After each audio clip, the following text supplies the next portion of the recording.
Welcome to the Three Stooges podcast, man. I'm Cameron Singletary. I'm Charles Wade. And this is Andre Smith, linebacker for the Buffalo Bills. Florida boy, yes, sir. Jacksonville born, Duval man. County. Duval County, born and raised. Yes, sir. It's good to have you in here. What we is?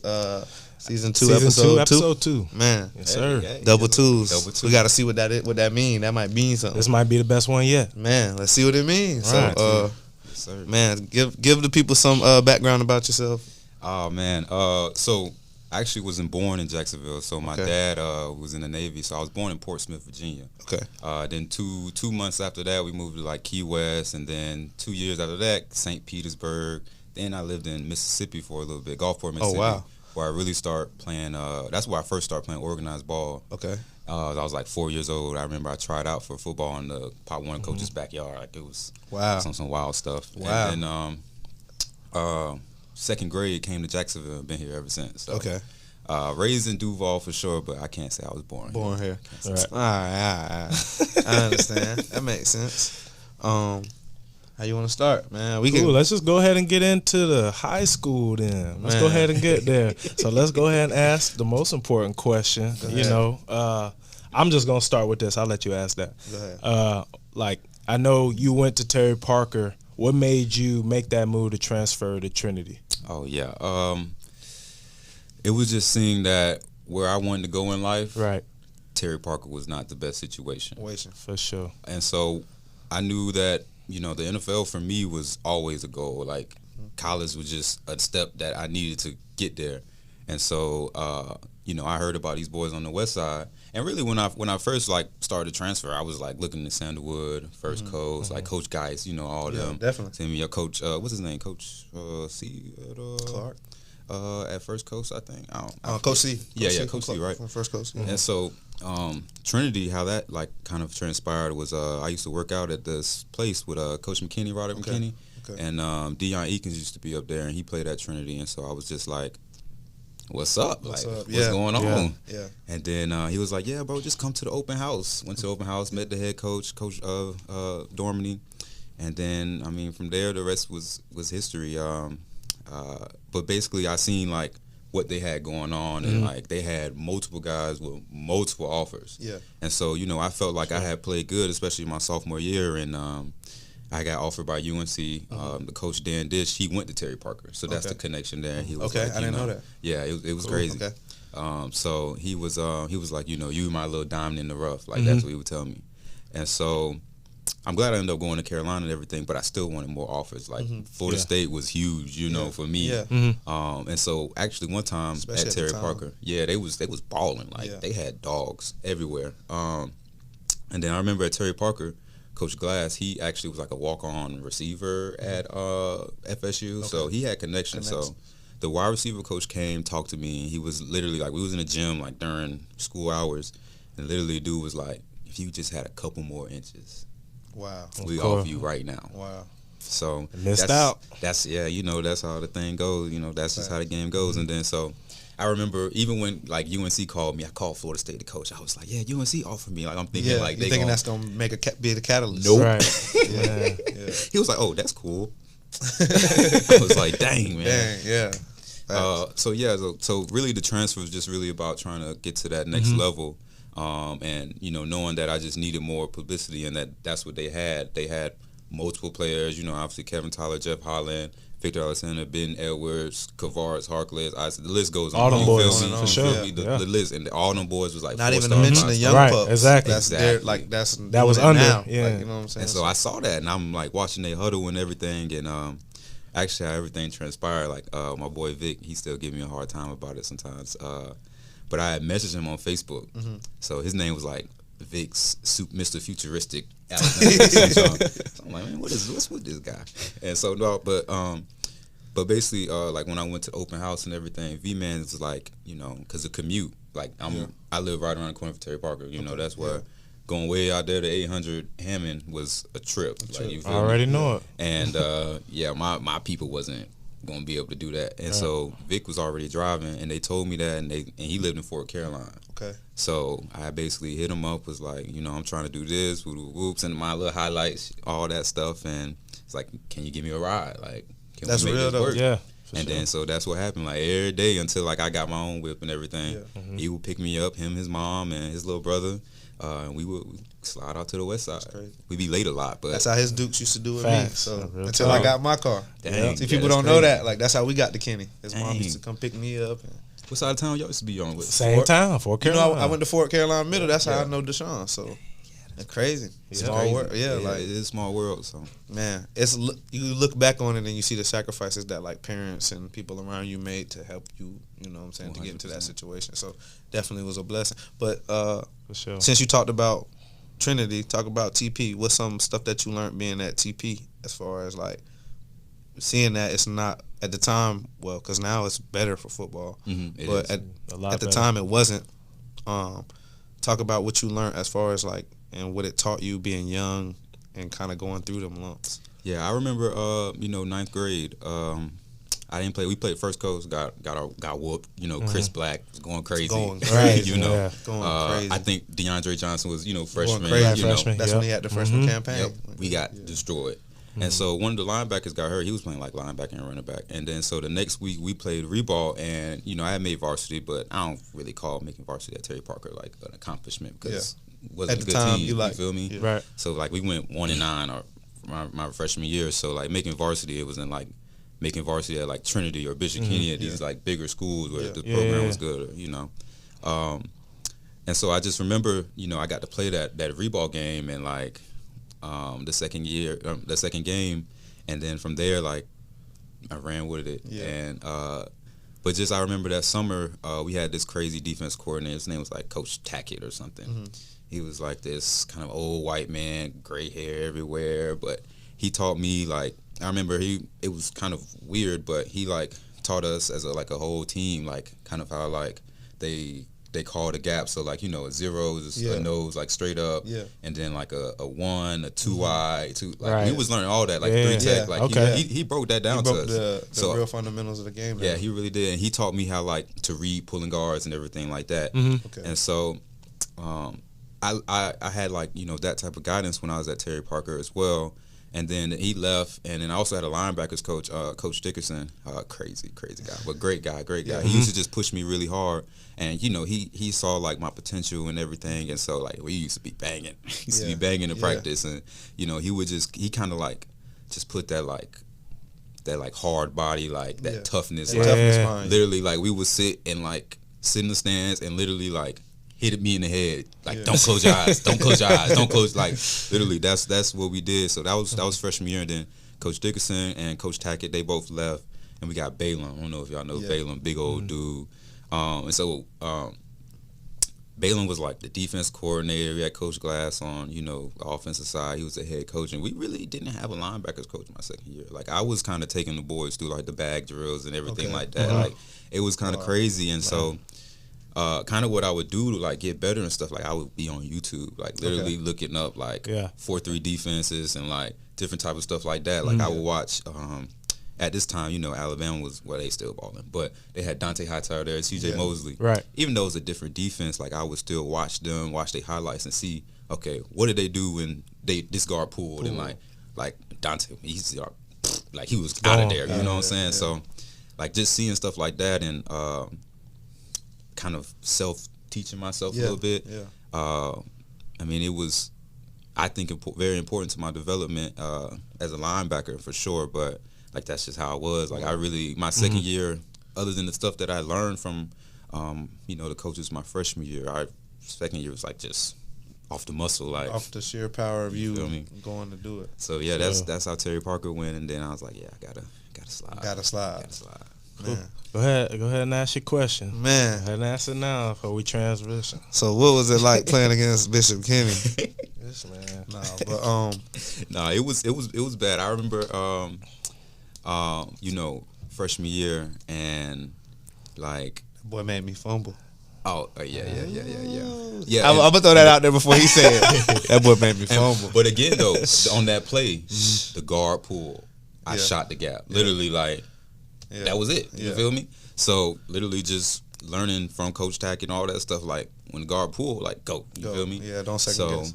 that was just all really that happened, and I ain't trying to make you fumble. It just kind of happened. But yeah, but it was crazy. Like regardless of y'all was just such a good team. Obviously had the Wolford brothers. Like I don't think people talk about. They talk about the quarterback. But they don't talk about Bobby enough. Bobby. He was smacking. Sure. Like they don't know. Like, they don't know. So I'm gonna give him his flowers. He went to BC, didn't he? Yeah. So. Yeah, I'm gonna give him his flowers. Like he was out there like a dog in the middle of the defense. Like I remember watching that stuff and being like, damn, I want to be like that one day, like the man in the middle. That's real. If he gonna watch this, he gonna love that. So, yeah. So I'm from the South Side. I for real. So sure. But offensively, y'all was just like fucking. Man, sorry, I can't cuss. It was just hard to stop. Man. Like.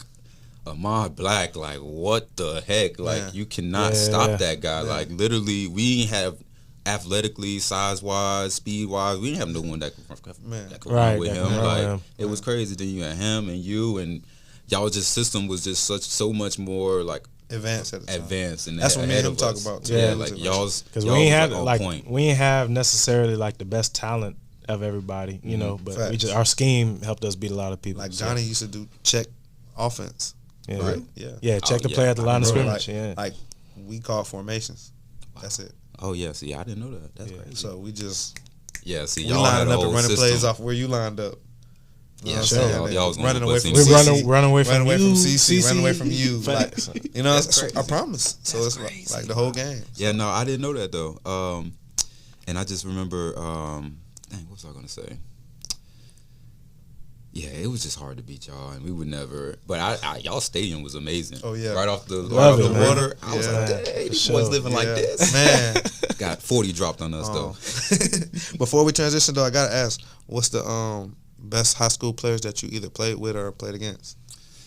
Yeah, that's good. That is a good one. Too, because Trinity was loaded. So Trinity was loaded. And I know y'all got some underdogs that people not gonna even think. That's true. That's true. Like you want some underdogs? Anybody? Well, I would start off with like just low key a Jacksonville legend, Chris Black. Yeah. He literally has a 20-minute tribute highlight on YouTube. Yeah. Man, like people don't crazy. realize that he was amazing. I'm gonna give CC Jefferson his flowers. He was like a dog. Like he was playing running back. Yeah, running back. People don't know this stuff, but he was crazy. Trying to get CC on there too, man. Let's see. That's a country boy. That's country strong.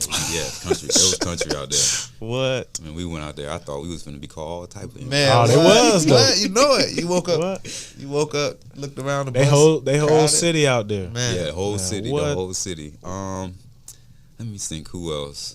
And I think Isaiah Ford. If it wasn't for Isaiah Ford, we wouldn't have won our first state championship. But he don't get his credit for high school because he didn't really get to play just receiver. That's true. He didn't really make that full receiver switch until college. Yeah. And then he went crazy. What was he playing for though? He was playing quarterback. Receiver. Quarterback. I remember one game we played IMG. They put him at corner and he caught a pick. Yeah. Athlete. Like that. Yeah. Athlete, just out there. I feel that. So literally, I remember I first got to Trinity. Like they had a check for Isaiah Ford. Literally just this fade ball, automatic.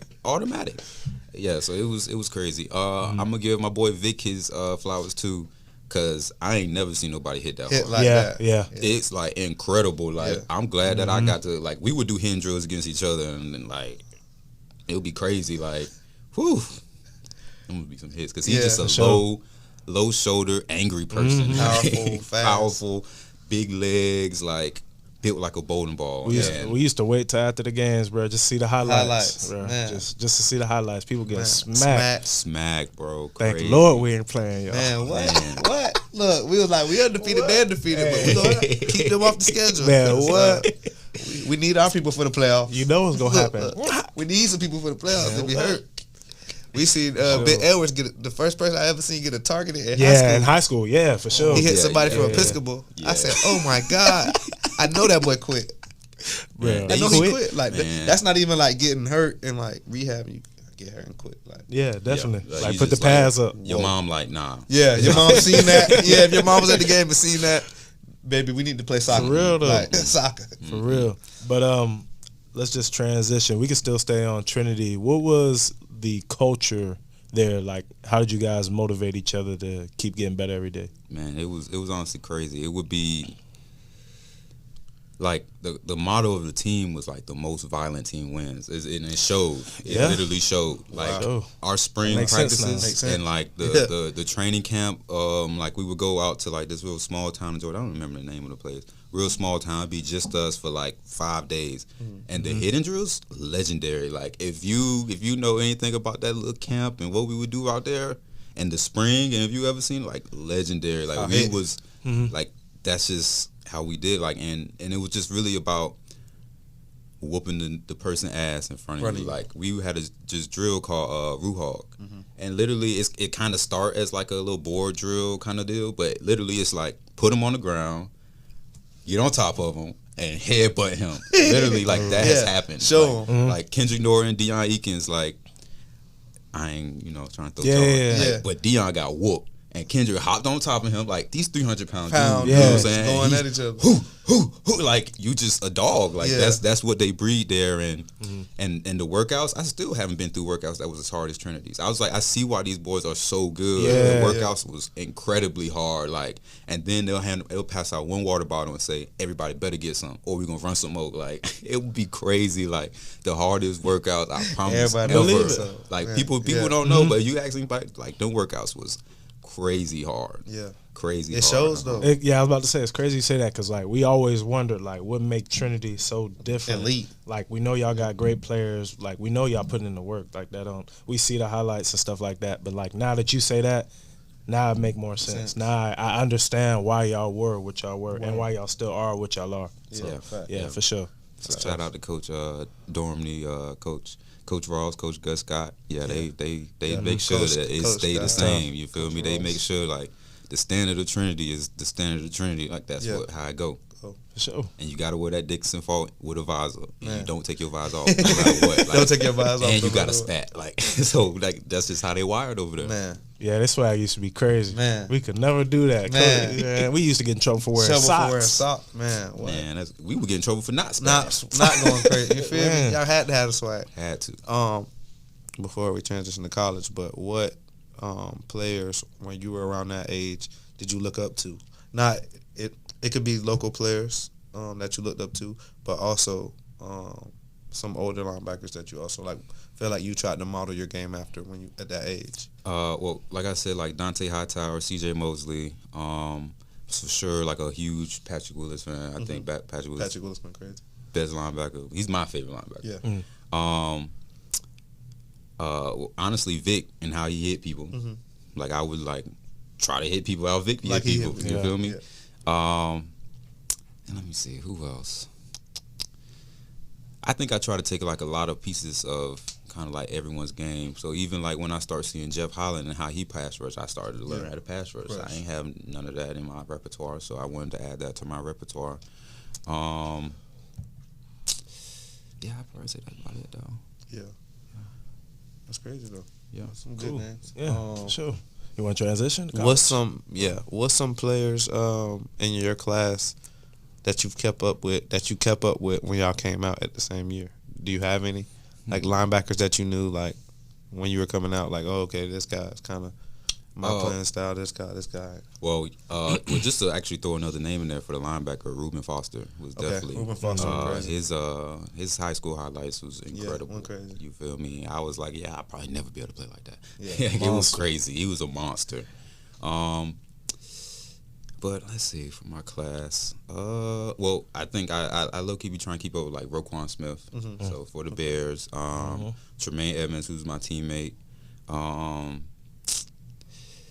I still try to like keep over like Shaq Quarterman, like those type of guys, even though he's younger than me. Mike Pickney, you feel me? But yeah, that's it. I don't know. I kind of be in my own lane. Yeah, you know, definitely. You feel me? So, what made you choose North Carolina? Oh, so really, like what I was saying earlier, like the coach, you know, he really showed me a lot of love. And actually, everyone that he recruited me, William Sweet, Mike Hughes, and Ronnie Harrison. Okay. All them guys in the league. Yeah. Right. Feel me? Yeah. And I mean, all of us got drafted also, except for Sweet, but everyone is in the league. And so really it was, you know, the love that he showed me. And then I actually wasn't about to go. So I had took a visit to, because it was garbage. It was garbage. So I remember I took my official visit to Nebraska, which Lamar Jackson was there also, which was crazy. He showed me the little point thing when you stop. Wow. Like he showed me that himself, so it was crazy. He was committed to Louisville at that time too. Yeah, so they was trying to get him to flip to Nebraska. But I remember sitting there, you know, just eating before the game. They were playing. UNC was playing ECU. They were getting beat by like 60. You know, ECU, like the little school. Mm-hmm. And so the defense coordinator in Nebraska was like, "You want to be a part of that shit?" I was like, "You're kind of right. Like, it's not like, you know, it's not a football school." Yeah. Then seeing Nebraska, and like, you know, they go crazy. Tradition. You know, I've been. And it's crazy. People will never know about that until they go there. It's crazy. And then when you go there, you're like, dang.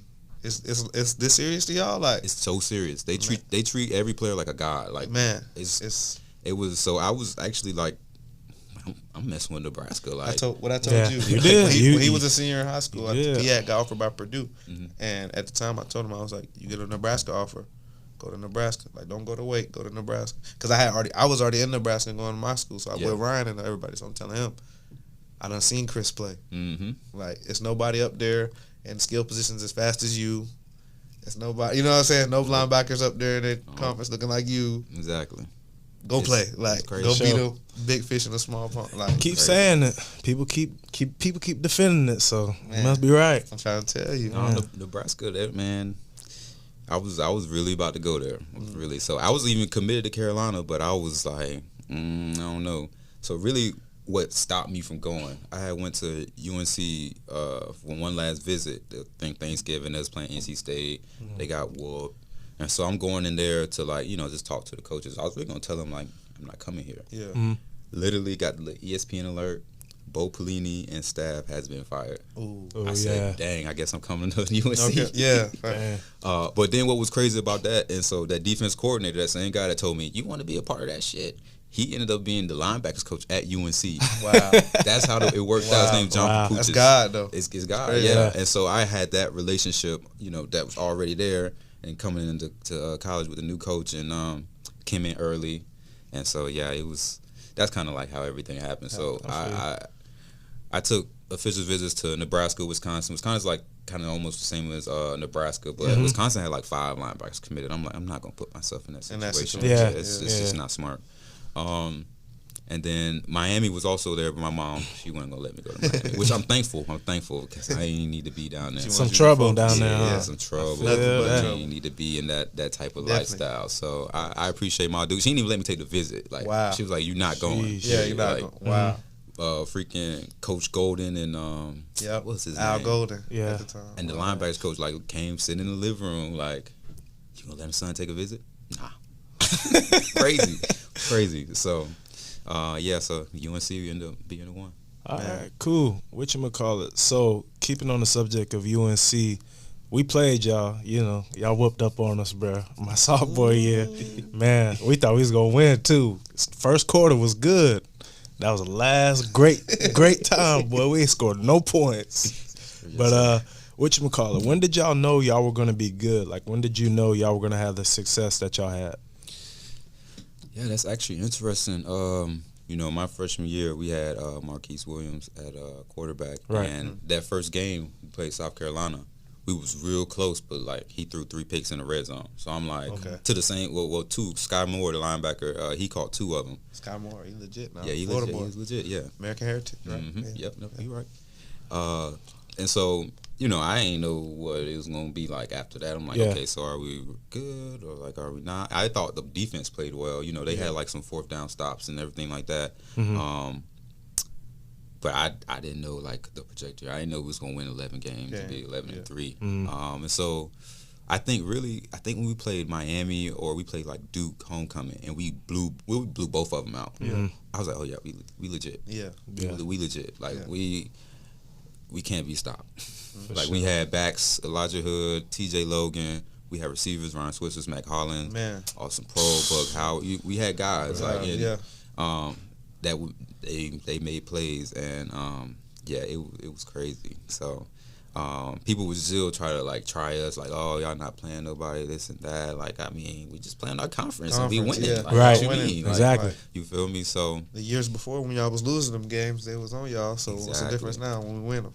precisely. So it'd be crazy like that. But I remember that bowl game we played Baylor. Oh my goodness, Baylor! That was like the craziest game ever. Wow. Like, they was Which bowl was that? Was that the one in Orlando. Oh, okay. Citrus. No, not the Citrus. Russell Athletic Bowl. Russell Athletic. Okay, Russell Athletic. gotcha. And I remember playing them. They didn't have a quarterback. Like two of the quarterbacks was out for the season. They had like a receiver playing Wildcat, and the tempo of it was incredible. Like we ran a fast paced offense. Mm-hmm.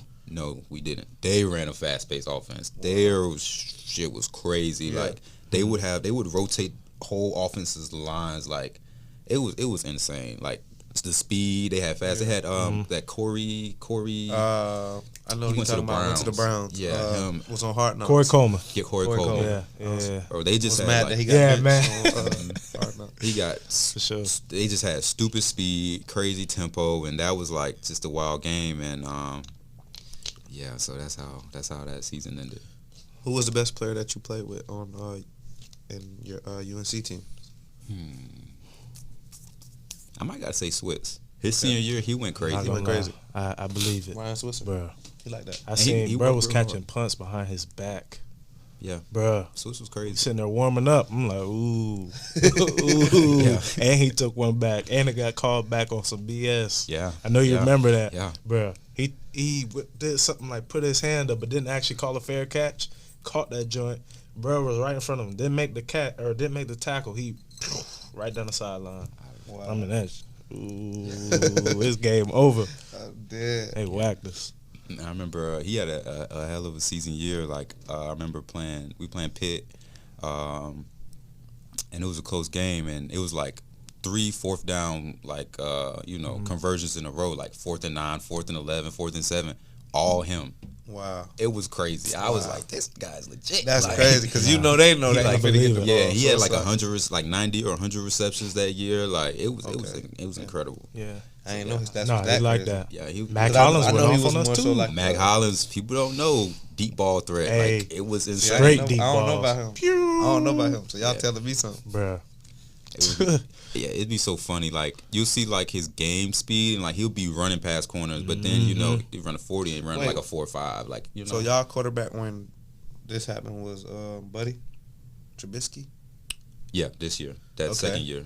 Second year? No, y'all still had Buddy. Y'all still had 12, number 12. Freshman year we had 12, but sure? when switched senior Am I year we tripping? had. Was it my senior year or my? It might have been my freshman year. I'm tripping. My fault. Yeah, I think it was my freshman year. But regardless, We played y'all on like a got Friday whooped night. on. We played y'all on like a Friday night, I think. Yeah. I think it was like a Friday Yeah, night. it was something That like seemed that. like something Wake would do Friday night Mhm. game. Yeah, national television. Get your ass I got whooped. a little burn. Yeah, So yeah, freshman year I would rotate in. I got to start a couple games. So how it kind of went, like when I came in, I was third string, right? Freshman, this, that's older guys in front of me. Then by the end of training camp, I got moved to second string. Then the starter was like a 5th-year senior, like kind of like the poster Politics, of, you know what I'm saying? So The right he thing was to good. Like I ain't gonna disrespect my boy Jeff. For sure, he was a baller, and he was a walk-on. Like so he earned can't- his, he you know what I'm earned saying? his- He earned the it. rank, He grinded. So I very much respect that. But what happened was that another linebacker that they wanted to start kind of real bad, very athletic, but kind of would struggle sometimes with the playbook.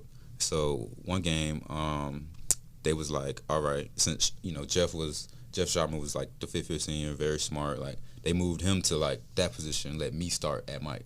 Yeah. And so it would be me, Shaq Rashad, who Pittsburgh, Yeah. and then crazy. Jeff Shotmer. So like, I think that first game that happened was we played UVA. I think that was no, Illinois. It was Illinois, like 3rd game of the year, literally. But I ain't really feel like any of those starts really counted because like I was the base linebacker. It's mostly nickel. You know what I'm saying? Yeah. So it's mostly two Yeah. linebackers. You're gonna have the 2 seniors out there. Yeah. Makes sense. I ain't mad at that at all. But then Pitt, Jeff had a bad back. We played Pitt on a Thursday night. Pitt was ranked. They had Tyler Boyd. They had James Conner had just tore his ACL and all that kind of that cancer stuff, so he wasn't playing. But they had Peterman. All that. I didn't know Peterman was from Jacksonville for the longest. That was crazy. Bartram. Bartram guy. Yeah. So it was crazy. Kind of Jacks. Kind of Jay, But that game, I got my first real start, playing every snap on defense freshman year against a ranked team in a national televised game. Finished with 11 tackles. We won. Yeah. And I was like, I could really do this. Yeah. You feel me? So I was like, okay, I'm out there freshman year calling the defense, setting it up, covering. Reading. If Pitt, they like to run crazy type of plays. Yeah. Pulling two guards, three guards, the fullback coming this way, coming. It was crazy. They running some wild stuff. For sure. And so once I, kind of had that game under my belt, I was like, yeah, I could do this. You could do it. I could do it. Wow. So, and then going into y'all sophomore year, how was that lead up? Did you know you were going to start coming in the sophomore year, or was it still 100%. Okay. They used to kind of try me with one of the recruits, but that's cool. But I had tore my pec that spring, so I missed the spring, and so they had a 4-star linebacker come in, right? And some of the coaches be like, "Yeah, you better get back right. What's gonna happen?" I'm like, "Yeah, all right, sound good." But so I sat out that spring, and really before that, I felt like coming off of my freshman year, I had bench 405 as a freshman. I was 18. Yeah. At the end of the season. Wow. And it was December. And so then going into that next year after we got whooped by Baylor and everything, my mindset was I used to okay, if I can be as strong as a lineman, but still run with DBs, receivers, running backs, pretty good linebacker. Yeah. Right. Great linebacker. And so going into that, I felt like I had reached that. I was benching 4 or 5, squatting a lot, doing all that, power cleaning a lot. Then we would go out and run, and I would just run with the skill group. I wasn't trying to run with the backers. That's cool and all, backers, quarterbacks, tight ends. But I wanted to run with the fast guys, see if I keep up. So I was doing that. I was running at their speed, their time, and stuff. And then ended up tearing my pec on some, because UNC ain't used to take care of us well. I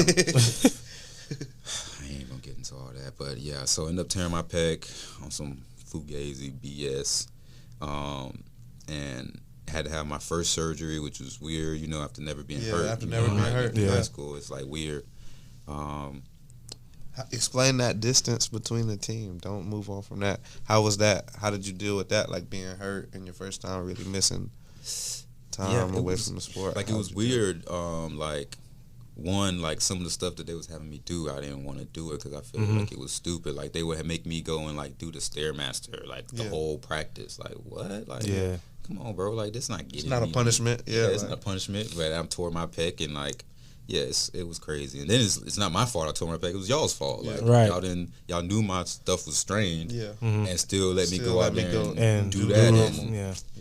Yeah, it was. Let me tell y'all a story. What happened? Okay. So what happened was we was benching, and I had strained my pec. So I would not bench. My pec would feel great. Then they would kind of make me still go and do some light stuff. If go back to feeling like trash. So we doing our little Blue Dawn, the little early morning mat drills, right? Yep. And one of the drills was a little tire pull, competitive and stuff. So me and Cole Holcomb, linebacker for the Washington Redskins, we went. He's real strong. He's super strong. He picked it up, yanked it one time. That's how I went. And I finished the day, though. I'm gangster now. I finished. I kept. I did all the 5, 10, 5 deals. I did the L drill. I finished the day. What? I finished the day. But yeah, so had to sit out and then really going into that training camp, it really wasn't. It was not healthy. My sophomore year, I really was out there with 1.5 arms. Sheesh. I remember we played Georgia that first game. But you balled. Yeah, I had a little decent game. I had 7 pieces. Year straight. Though. Facts. But it's just crazy how everything ended up transpiring. If I didn't have my sophomore year, even though I couldn't bench over 225. Sheesh. Legit. I was weak as all outdoors. They would get mad at me because I'll try to go in there and get stronger. I'll try to go do rep 135, 10 by 10. Yeah. And then I should have be jacked up the next day, and they'd be like, I told you not to do that stupid shit. But yeah, so I remember up until like really like game 6, game 7 of that year, like my pec, like it was bad. Like the massages after the game was like still to this day the most miserable, painful. Like but you needed elbows in it. I needed so it though. Get it, Needed it for sure. Right. But it was the most painful junk ever, and it was just a struggle sophomore year. Like just trying to regroup everything back after games and stuff like that. But like I said, the Georgia game went well. Had my little plays in there, and then the Illinois game that was like my first time having. Well, actually, the Pitt game was the first time I had most of it, but it was just crazy because finished the game and I'm there like, oh, you had like 14 tackles. Mm-hmm. Yeah. For real? For real, yeah. You sure? Yeah. Me? And, Snap. I'm like, okay, all right, cool. And then like the little whole ACC linebacker of the week thing and like all that and woo. Mm-hmm. And so, but I was still out there like really, this arm just was off toughness, sheer toughness, just not where it was. You feel me? And so just how everything transpired with college, and then going back the next year, and then tearing my knee, and then leaving college. I basically got drafted off my sophomore tape, and I wasn't even completely healthy. Like it's really the wildest things, and not a lot of people know this, but like the people that's at the school with me and knew what I was going through and everything, like they like really respect it because they understand like the journey and like what happened and everything. Right.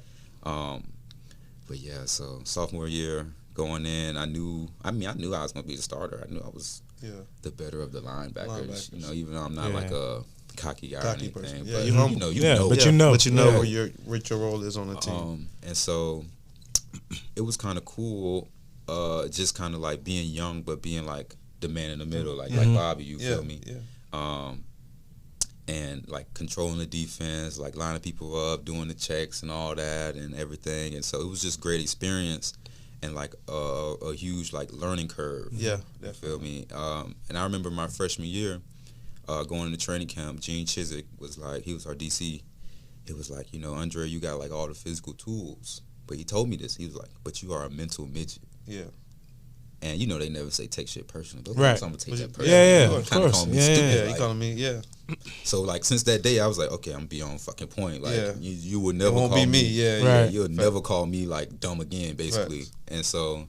Going into that next year, even that year, and be able to start, some games freshman year, but then sophomore year, like being the guy, calling it all, like it was like a big step for me, just from a mental aspect. Because I don't think a lot of people realize how much mental the game is more so 100%. Than like physical matter, but that's just genetics. You're born with that. Yeah. Every NFL player we've had has said that, so they've heard that. The mental side is crazy. Like Luke Kuechly, like smartest linebacker ever. Like think he making the plays just because he was just running to the ball? Like no, like he's he got it up here. Like he understands it at just such a higher level than everyone else, and which there's a level I'm still trying to get to. Sure. But sophomore year was just kind of a leap towards that.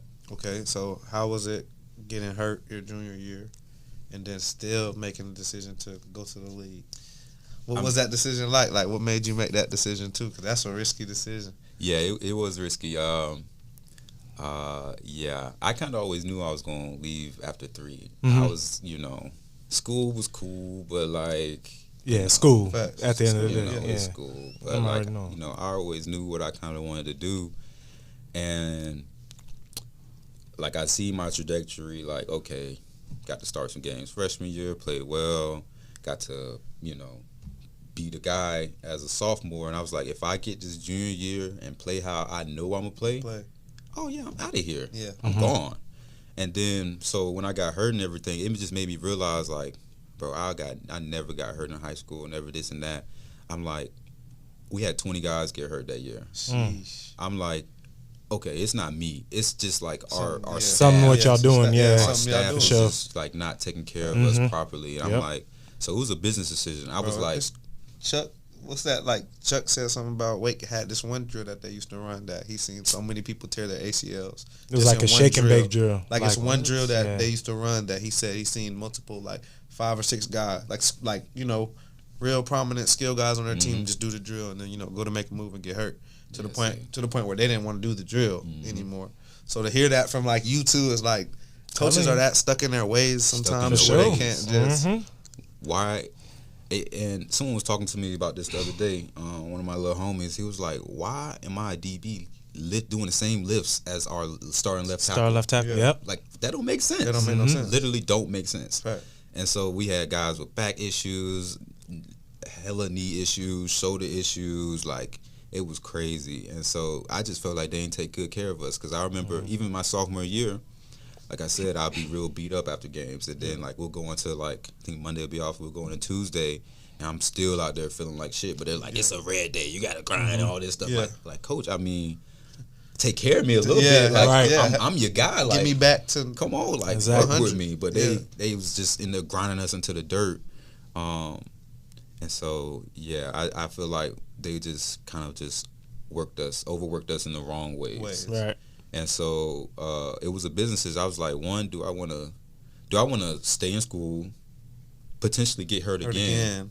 Then NFL is completely off the table. Off table. Yep. Completely off the table. Yeah. And then I'm still not getting paid. Yeah. Then you still fact. Right. So I'm like, okay. Then like the coach was like, well, if you would go in the league, you could still get hurt. You get hurt in the league, they're still gonna take care of you. Yeah. Like, they pay you. You get rehab. You get right. like this was a no-brainer. And you still gonna get a shot. Exactly. Hey. So when I made that, I actually made the decision earlier than people know. Like, even really after I got hurt, I was like, I'm out of here. Yeah. I knew it. Like I knew it from the jump. And then but it sucked because our team was bad that year, and I couldn't like just be around them, and like so like the isolation point, like what you say, like I used to go to like this hurt player counseling and stuff like that, and all that stuff, and hurt player counseling. Yeah, we had like it would be like all the sports of UNC, like it would be girls in there like from the soccer team that just got off their second ACLs. Bro, I have never heard of that. Yeah, it was crazy. I think every school probably need to implement something like that. They it really could help. It could help people like it was. You know what I'm saying? Just to talk about like this how I'm feeling, this how I feel like. We had swimmers in there that had like back surgeries and hasn't swum in two years. Like it was so like just helping people realize they're not alone in these struggles and all that type of stuff.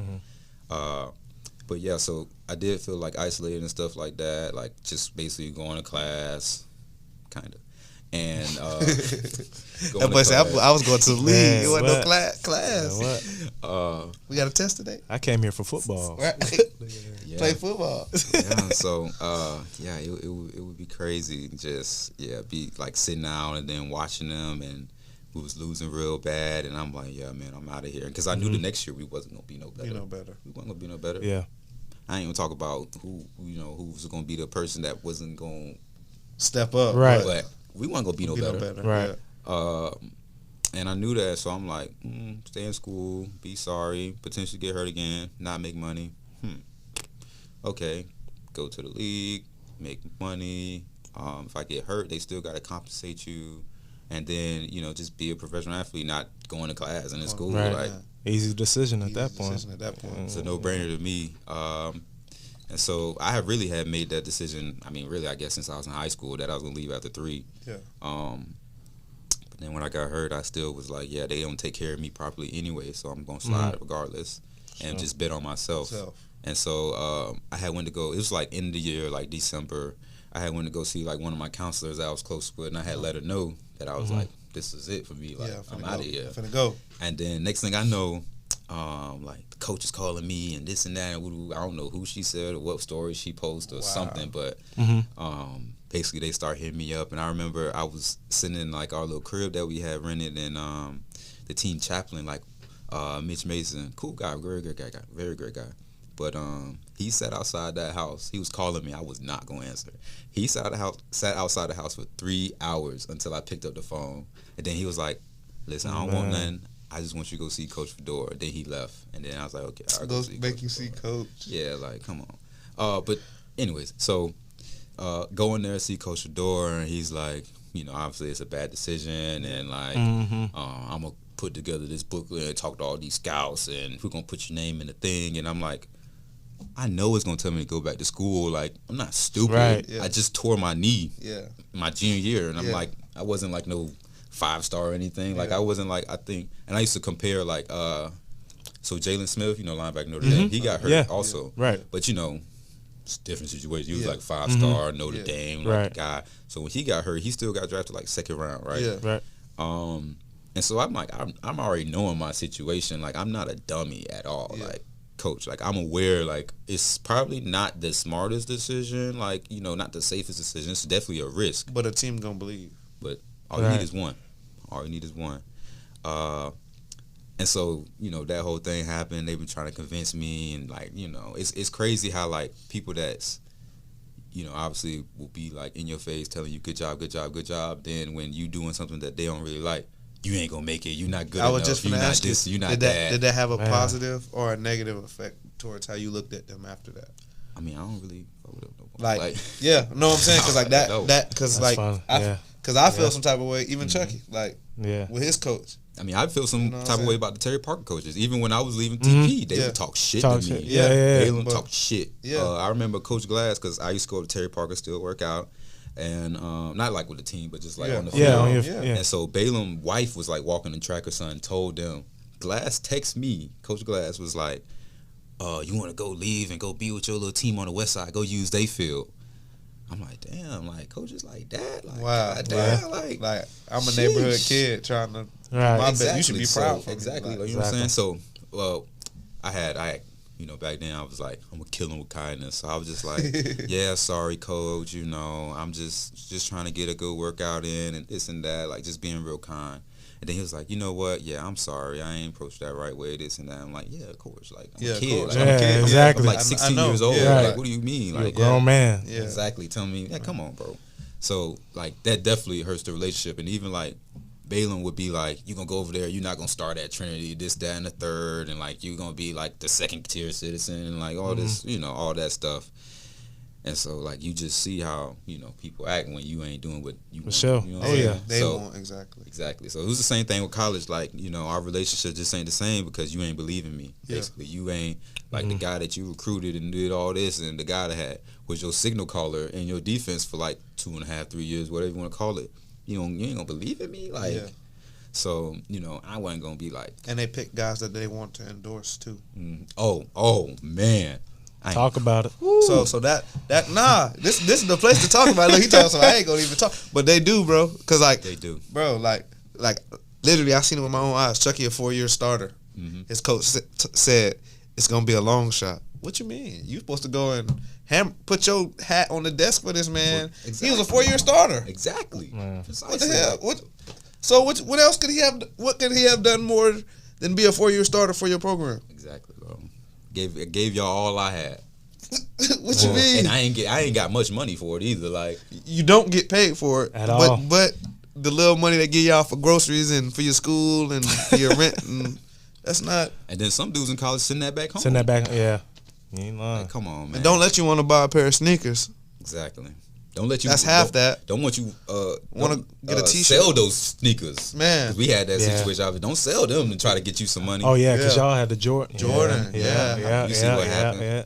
So Wow. yeah, it's How did it wild feel out meeting? there. I was just Jordan? about to, man. Definitely gotta ask What? that. How did it that feel was meeting cool. Michael That Jordan? was hella cool. I seen you post that photo a lot. You like that one? Yeah. Man, that shit was what? hella cool. That's tough. And then like it was, the Duke game, Yeah. and like being like backstage, like Mike, Coach K or whatever, had like walked past us and everything, and me and Roy Williams, and it was just like a crazy day. Like I didn't expect all that, you know, from the day, and then just being on the court with MJ and everything, and the ceiling is the roof. I didn't even realize he said that till after. I'm just amazed. Like I'm out there like, damn, this is crazy. Yeah.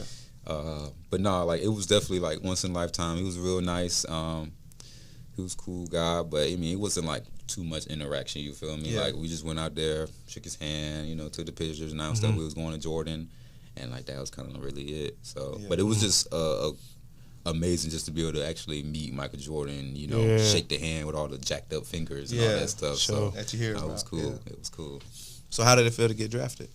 Oh, it was amazing. It was amazing because just watching it and seeing guys that like, this guy ain't better than me. Right. And, some of these guys that was drafted ahead of me ain't even in the league no more. Right. So it's like, I understood my situation, obviously coming off an injury and everything. But it's just like, it just sucks sitting there and waiting and you seeing guys and and especially if you knowing how the money work, you're like, dang, the later I go, the less I get, dang, you know what I'm saying? And so, and then teams will hit you. I remember the start of day 3, the Tennessee Titans linebacker coach called me and was like, yeah, we already drafted 2 guys. They had drafted Blade from Alabama, Rashad Evans, and the edge rusher from Harold Landry. Yes, Landry from Monster from BC. Oh, yeah. I I was gonna be in he the was class messing with us that boy, up so I too, know bro. it. Yeah, dang, that's crazy. Messing us up. So that's how it was. He was like, yeah, so, you know, I liked you. We had a great interview at the combine and all this stuff. And, but yeah, we already drafted 2. So if you go and draft it, and this is like 8 in the morning, you feel before me? the day even Right. started. Yeah. He like, yeah, if you're going to draft it, like, come to us. Come on. Yeah. We got the best situation for you, this, that, and the third. Like it's turning to like recruiting at that point. Yeah. So you're sitting there waiting, not getting no calls, and then teams start hitting you up like, you know, if you go and draft it, this and that, woo. And if I would have went undrafted, I was gonna go to the Saints. They had already had that set up. My agent had that set up, That's and lit. they said that in the contract it was gonna be like I was at least gonna be on practice squad no matter what. That's the contract. That's what they said. Yeah.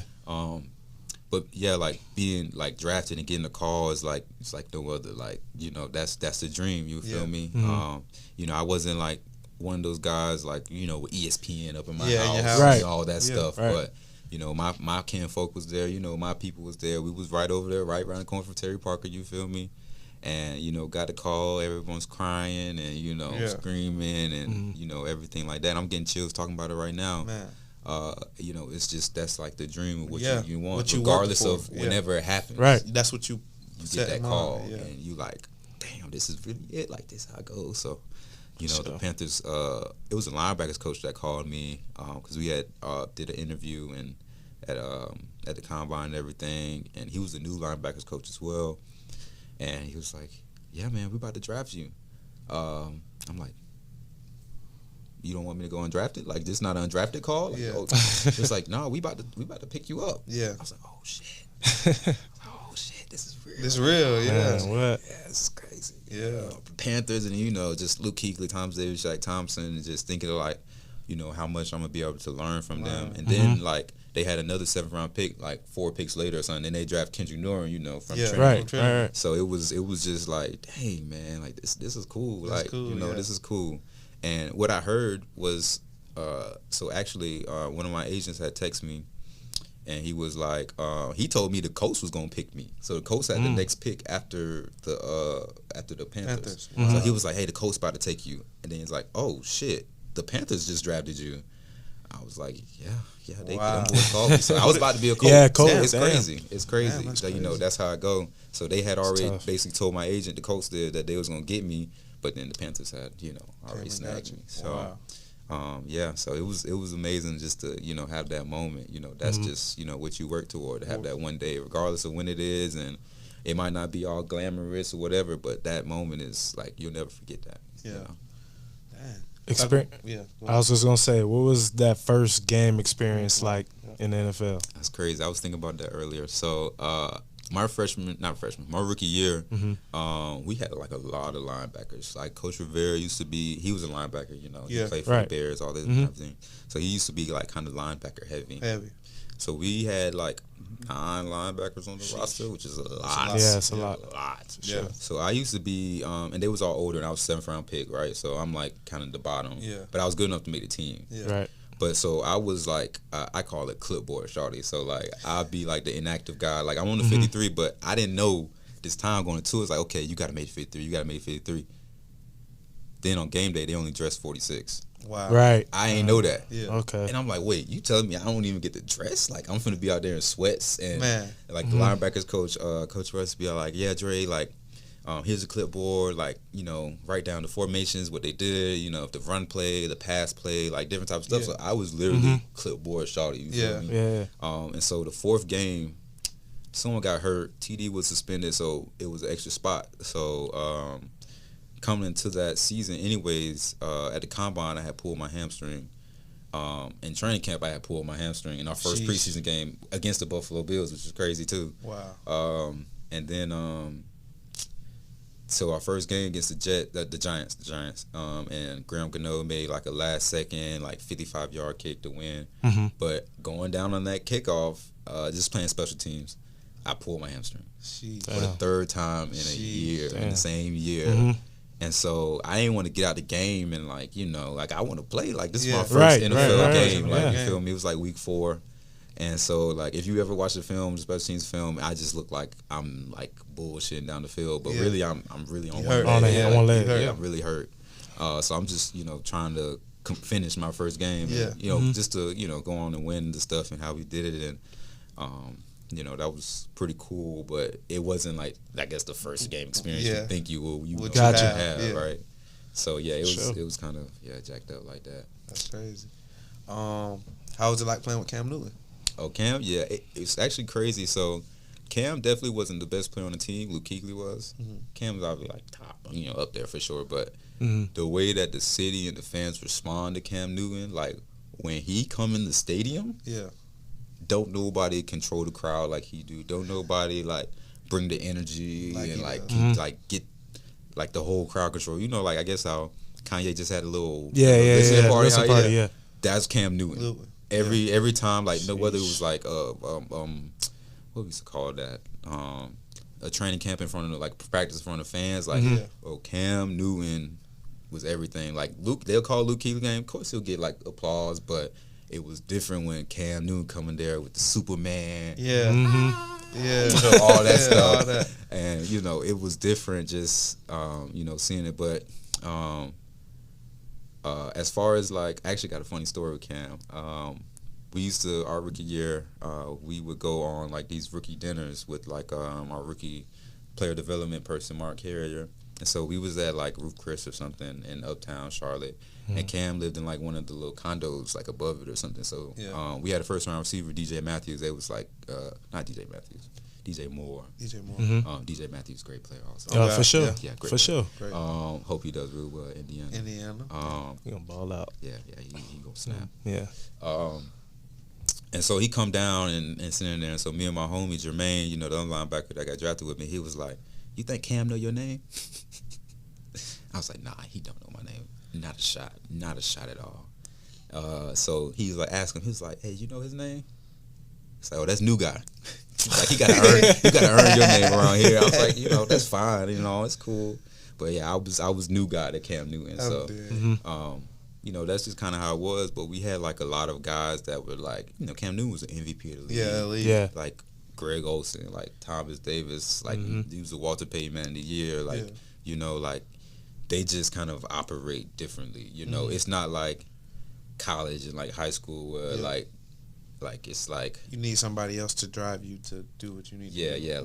And different things like, and even like just the way kind of like you like interact with them in the locker room, it's just not the same. Like, you know what I'm saying? And so Cam was a cool guy, real funny. Practice used to be hella entertaining just because of his personality. And him and Thomas Davis would go at it a lot and just talk shit to each other all day. And so it would be, just great to watch and see kind of how they prepare and see also how hard they go. They go hard. Like these guys just don't wake up and just BS through the day. Like they be up grinding. You feel me? Definitely feel that. So what's the difference? How does it feel? How was the transition to the Bills? Oh, the Bills. And what's the difference in the culture there and that type of stuff as well? If there is one. Yeah, it is a culture difference. I would say that.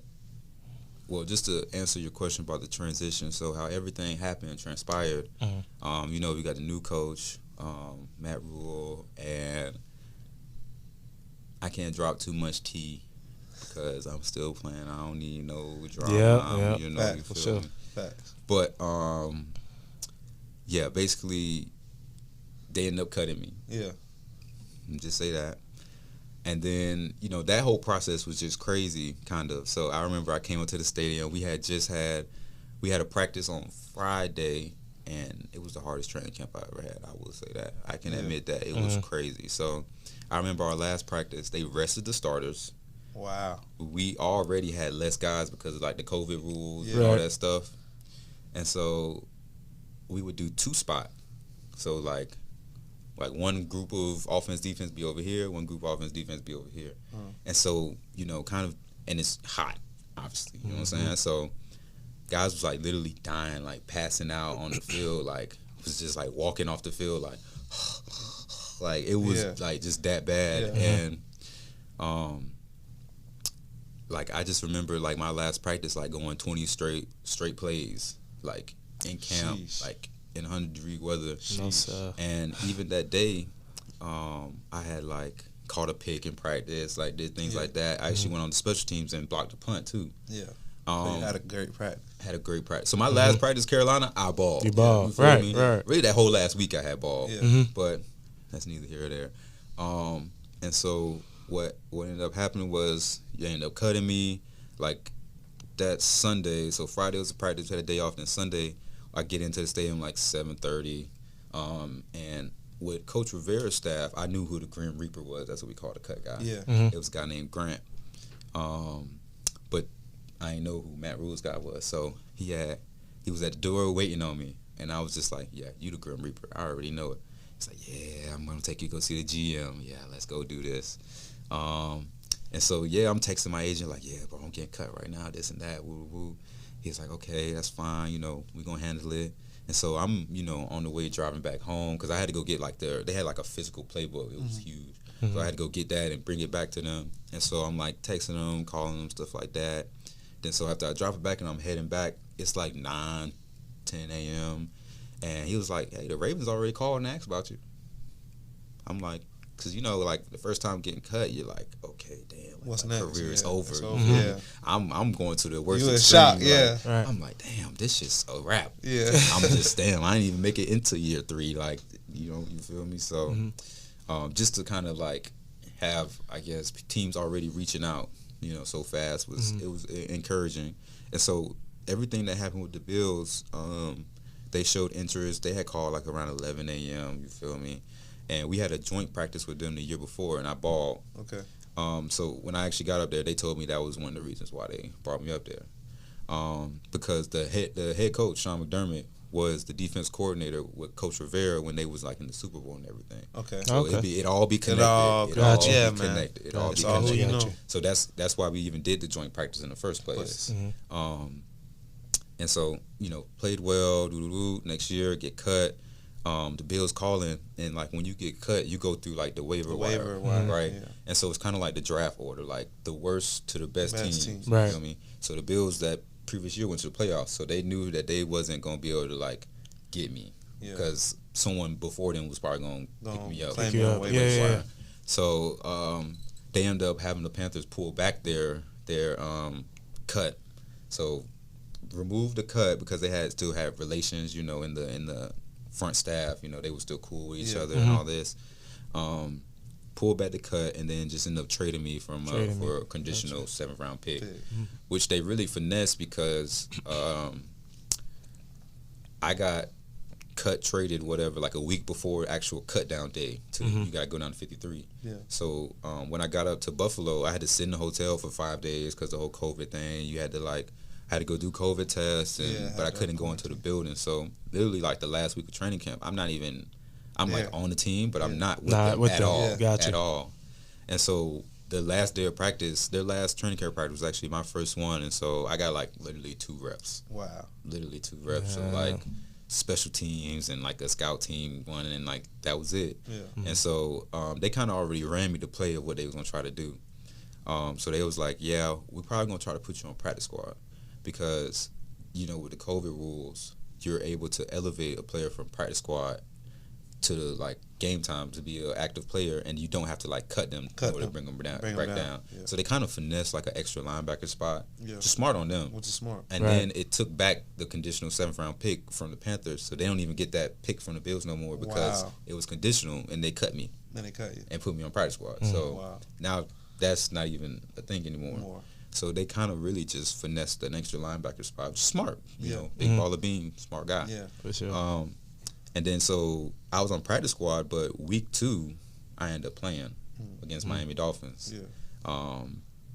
And so on practice squad, I played like 4 games on practice squad. So you only got like 3 elevations, but then after like the 3rd one, you got to like stay up or they got to cut you.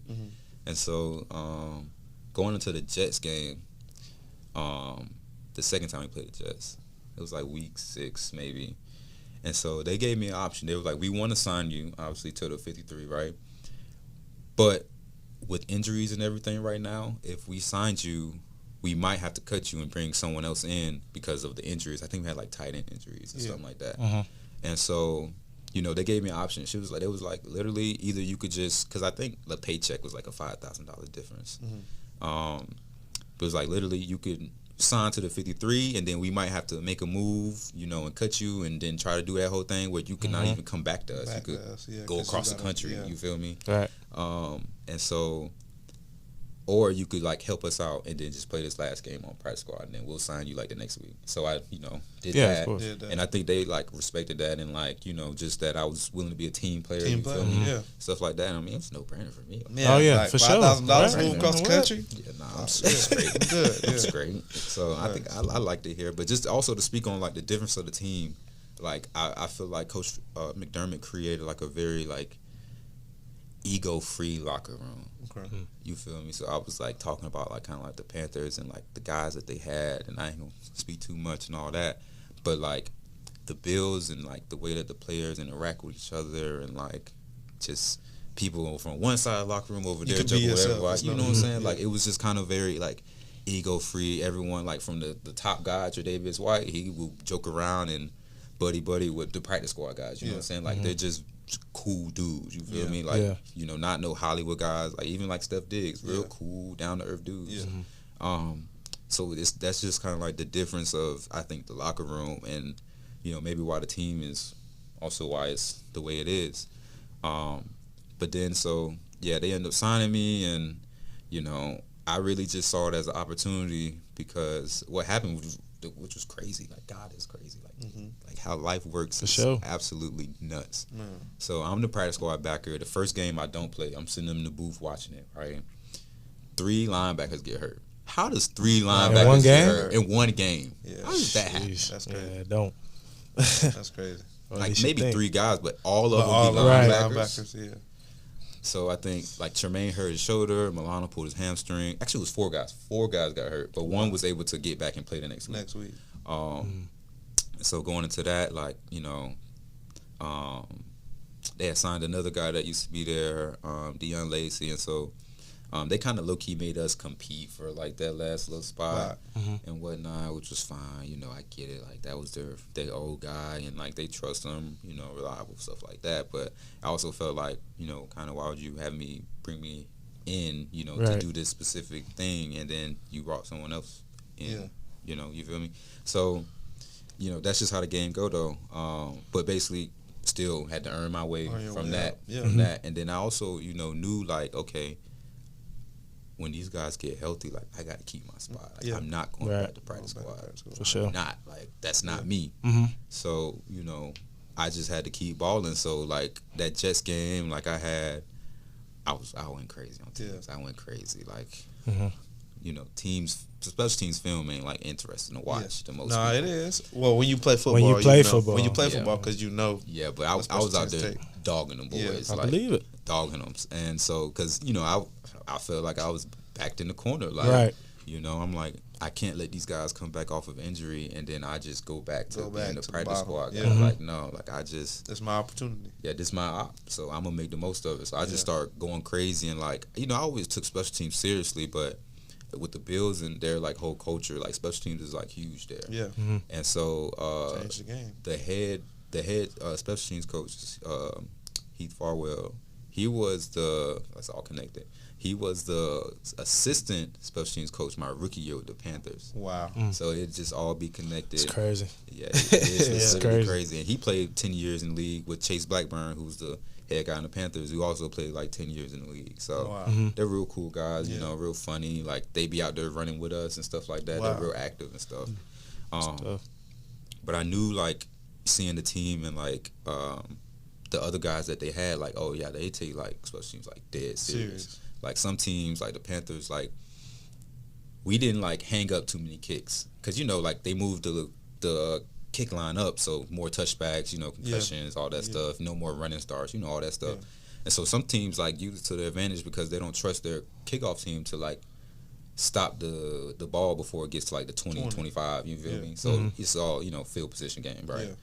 And so I'm seeing this, and I'm like, yeah, these guys got some dudes. Like, I need to step my shit up. Yeah. So I stepped my shit up, start balling, and try to just like become a staple of what the Bills had to offer, special teams wise.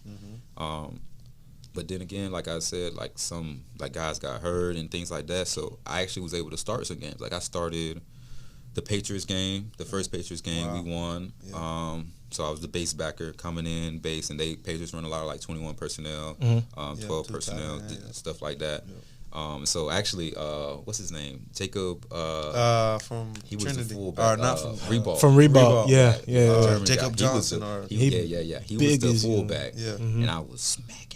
I had to. Yeah, like, for sure. I ain't gonna lie, I ran that boy over too. Crazy. You wouldn't even think. Ran that boy over. Tried to hurt me. 44. He hit me one time though. He caught me. Shoulder. Yeah. Sideways. Catch me. I'm like, oh God. Yeah, it do be like that sometimes. Man. But like, you feel me? I was just in a position where like back against the wall. Like this is my first start in the NFL. Against the Patriots, who they had Cam Newton, new guy, right? Yeah. Right. So I also got that in my mind.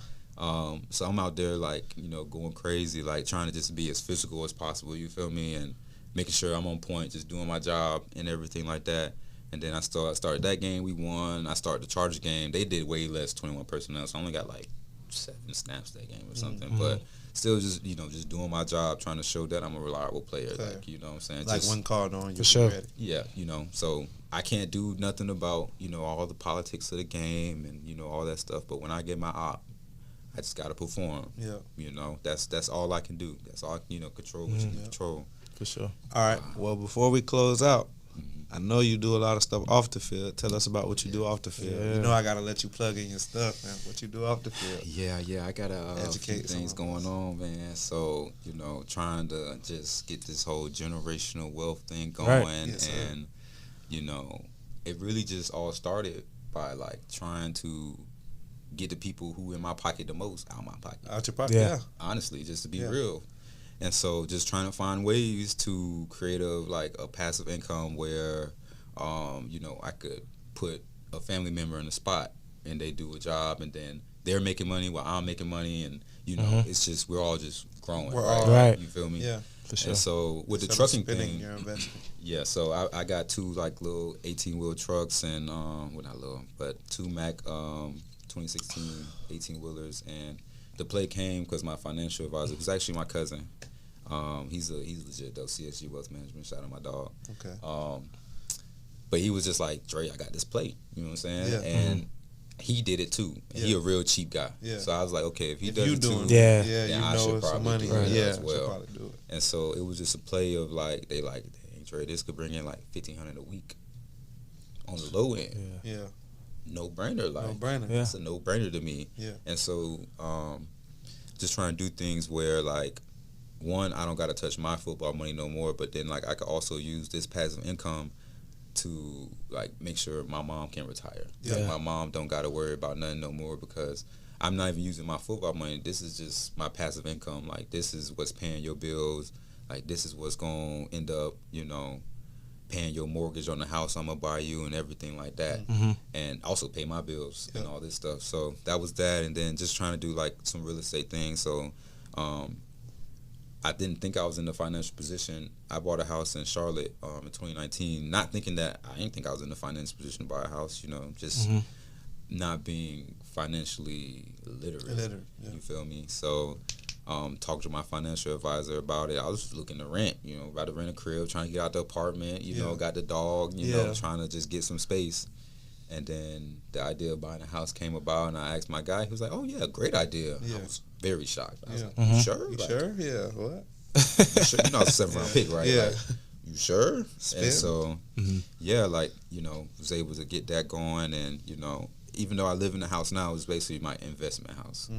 And, so that's the first one, and trying to just acquire, like, some properties for, like, Airbnb and stuff. I can't plug it too much. I don't need people. For sure. Yeah. Trying to mess up our play. Oh, yeah, for sure. But, just because it's you. You know how it goes. Yeah. It'd be crazy like that. And so, so with the whole Airbnb thing, that's more so, the trucks and everything was, like, to create a passive income to take care of my mom so she can retire. And to also, like, pay my bills and stuff in my house, and because I got a house in Charlotte, but then I gotta get a place in Buffalo, right? Right. So that just like handles all that in one. And then the Airbnb thing was more so like trying to help my family as like just build wealth. So like I'm not trying to slave them. I'm not trying to have them do all the backbreaking work. But I mean, I ain't trying to do it either. Yeah. But so just to create like a opportunity for them to just create like, I guess, like some passive income as well, and then they take that money and like invest it or like do whatever you want. If you want to start your own business, then you do that as well. Like, you don't work for me. We partners. Like that's the mentality. We trying to tell them like. My brother, like, he'd be like, "Yeah, I'm gonna make you rich." I'm like, "No. This is not that. Like, us. It's us. Like, this is a us thing, and like, this is like generational wealth. This is for your kids, and this is for my kids when I have them, and they kids, and you know, that's just for sure. Like, that's just the grind of it all, and it's just different because obviously, like I said, 7th round pick. If I was drafted in the 1st round, I made all these millions of dollars. Even 3rd or 4th round, you know, it'll be different. But you know, this is just kind of how I gotta go, and I'm gonna get it done. But it's just like a grind, you know. It's just I'll be telling them like, okay, this is just the beginning. You know, we start here, and then this thing is just gonna blow up. Let's stand up, bro. Let's stand up. Definitely. Wait. Do not end it yet. What you finna say? I got 2 more questions, then we can end it. Go ahead. So just be fast with it. Okay. Best player you played against in the NFL so far. I like that. And then second question, expectations going into this season. Oh, I like that too. Best player. I gotta maybe split it into 2. Chris McCaffrey and Tyreek Hill. We played Tyreek in Elite. in the dang AFC Championship game. I promise, I ain't never seen nobody move that fast in my life. Like, when you got fast guys on defense, and he, you know, it's crazy. Just like the acceleration, the in and out of the cuts, and just the straight line speed was amazing to see. Like, in person. I see why like nobody can fuck with this guy. Okay, that's twice. That's twice. Twice on here. Somebody said Tyreek Hill. Okay, it's amazing, elite, and then Chris McCaffrey's also amazing. Just, you know, y'all know. Yeah, for sure. Yeah, you know, do everything. He literally does everything. Like 1,000. He had 1,000 rushing, 1,000 receivers. Right. Like, I do that on the video game. you golded, my boy. Like, Marshall Faulk. Yeah, right. That's what I'm saying. Crazy. And then what was the other question? Expectations going into this season. I mean, just to really get this chip and really just, well, one, I always just try to not take this for granted. Make the team. Yeah, for sure. Because I ain't the guy. You feel me? Like, I understand my position and my role can be very replaceable. You feel me? So, well, one, try to make my role irreplaceable. Yeah. But just always step one, made a team. And then from there, like, just, again, prove myself to another level that, like, I can be a player in this league for, like, a little minute. You feel me? Yeah. Sure. And so, just things like that. Just another year under my belt. Bet, man. Good. Top 3 players in your position before we sign off. Like right now? Yeah. Dang, that's hard. I ain't gonna throw me in there because I ain't shit.